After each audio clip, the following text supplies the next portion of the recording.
Imagine um continente em chamas, cidades inteiras reduzidas a cinzas, campos devastados e milhões de vidas perdidas. Este não é o roteiro de um filme apocalíptico, mas a história real de um dos conflitos mais destrutivos da história humana. A Guerra dos 30 Anos, entre 1618 e 1648, a Europa Central se tornou o palco de uma carnificina que começou por motivos religiosos, mas que evoluiu para uma luta brutal pelo poder, redesenhando o mapa do continente e dando origem ao mundo moderno como o conhecemos. Prepare-se para mergulhar em uma era de fé, fúria e transformação. No início do século XVII, a Europa era um barril de pólvora.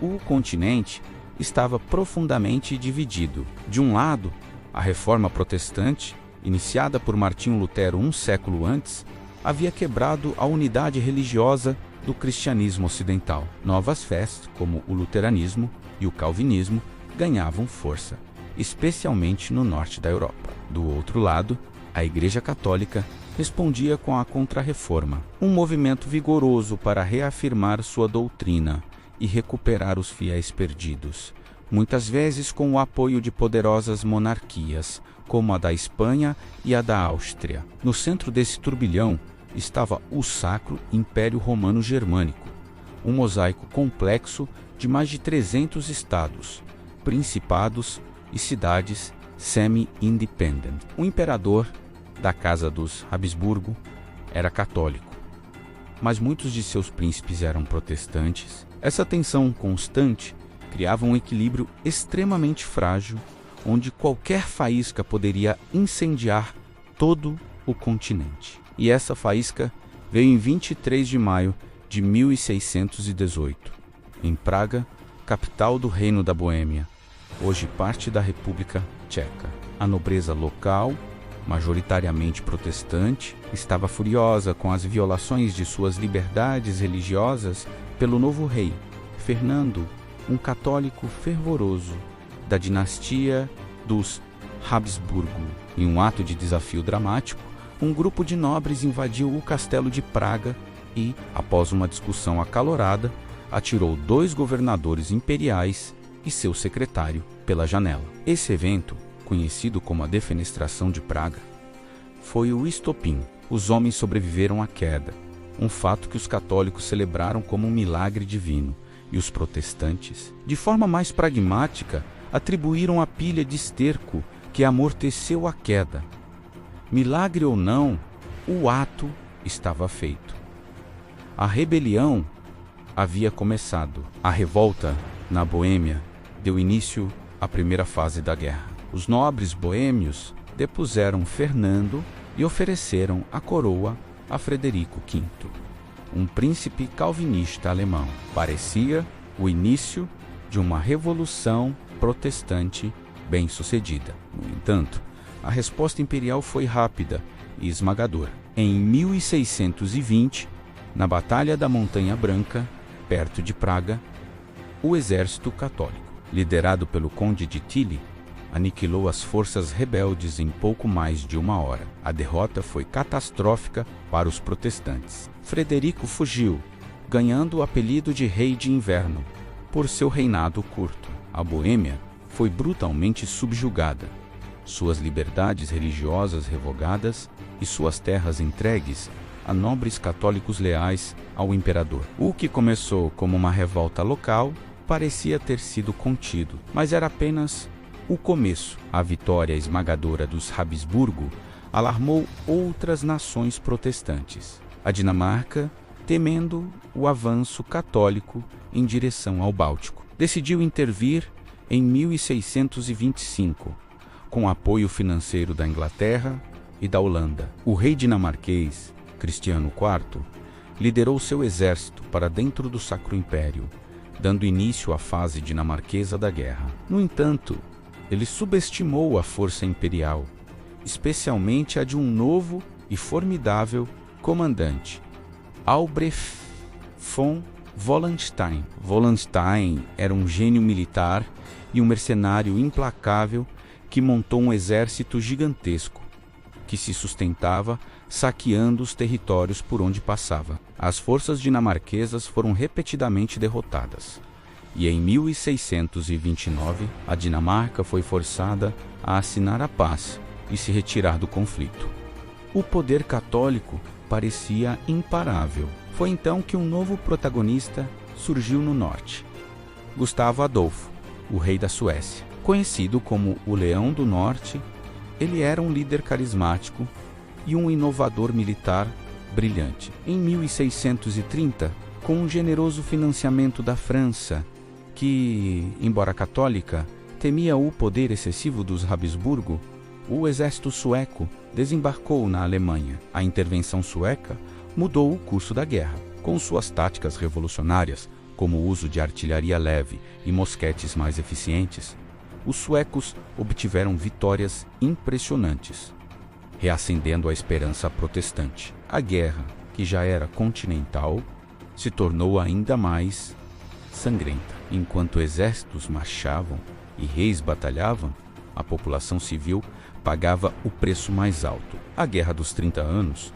foi uma catástrofe humanitária. Exércitos de mercenários, como o de Wallenstein, viviam da terra, o que significava pilhagem sistemática. Soldados invadiam vilas e cidades, roubando comida, gado e qualquer coisa de valor. A violência era onipresente. Massacres, como o da cidade de Magdeburgo em 1631, onde cerca de 20.000 civis foram mortos, chocaram a Europa. A destruição da agricultura levou a uma fome generalizada. As pessoas recorriam a comer grama, casca de árvore e, em casos extremos, até mesmo a corpos humanos. E junto com a fome e a guerra, veio a peste. Movimentações constantes de tropas e refugiados espalharam doenças como a peste bubônica e o tifo, que dizimaram populações já enfraquecidas. Estima-se que algumas regiões do Sacro Império perderam mais da metade de sua população.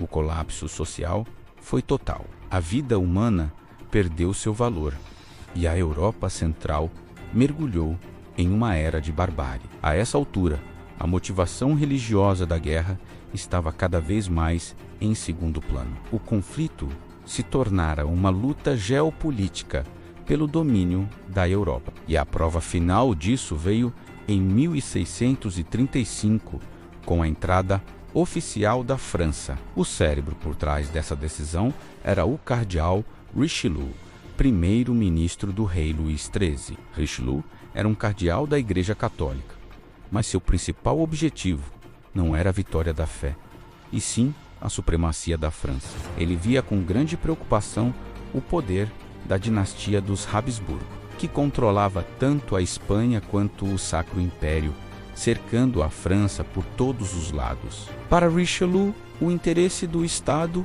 a raison d'être, estava acima de qualquer lealdade religiosa. Assim, a católica França declarou guerra à católica Espanha e ao católico Sacro Império, aliando-se abertamente aos protestantes suecos. A guerra, que começou com uma briga sobre qual versão do cristianismo seria praticada na Boêmia, transformou-se definitivamente em uma luta pelo equilíbrio de poder no continente. Após 3 décadas de combates incessantes, todos os lados estavam exaustos. As terras estavam devastadas, os tesouros esgotados e as populações dizimadas. As negociações de paz começaram em 1644, em 2 cidades da região da Westfália, na Alemanha. Foram negociações complexas, que se arrastaram por 4 anos, enquanto a luta ainda continuava em alguns frontes. Finalmente, em 1648, os tratados de Münster e Osnabrück foram assinados, coletivamente conhecidos como a Paz de Westfália.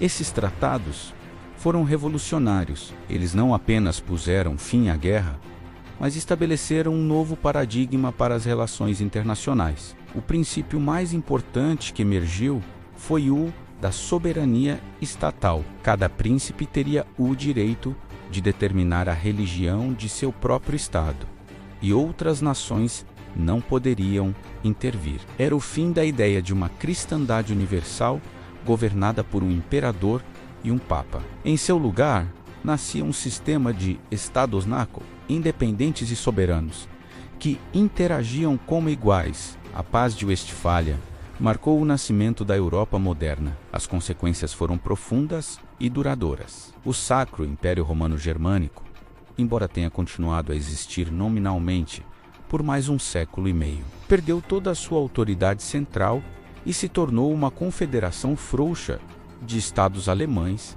independentes. A Espanha, exausta pela guerra, iniciou um longo período de declínio. A Suécia emergiu como uma grande potência no norte da Europa, controlando partes do Báltico. Mas a grande vencedora foi a França. Livre da ameaça dos Habsburgo, ela se tornou a potência dominante no continente, um status que manteria por mais de um século. A Suíça e a Holanda também tiveram sua independência formalmente reconhecida. A Europa, que emergiu das cinzas da Guerra dos 30 Anos, era um lugar muito diferente, moldado não mais pela unidade religiosa, mas pela rivalidade e pelo equilíbrio entre estados soberanos. A Guerra dos 30 Anos foi muito mais do que um conflito religioso. Foi uma tragédia humana de proporções épicas e um ponto de virada na história mundial. Ela nos ensinou lições dolorosas sobre os perigos do fanatismo religioso, mas também nos legou o próprio conceito de Estado-naco soberano, a base da política internacional até hoje. As fronteiras que vemos no mapa. A ideia de que cada país tem o direito de se governar sem interferência externa. Tudo isso tem raízes profundas nesse conflito brutal do século XVII, ao olharmos para os desafios do nosso próprio tempo. A história da Guerra dos 30 Anos serve como um poderoso lembrete de como as lutas por poder e ideologia podem devastar o mundo, mas também de como, das cinzas da destruição, uma nova ordem pode nascer. Obrigado por assistir. Se você gostou deste mergulho na história, não se esqueça de curtir o vídeo, se inscrever no canal e ativar as notificações para não perder nossos próximos documentários. Até a próxima!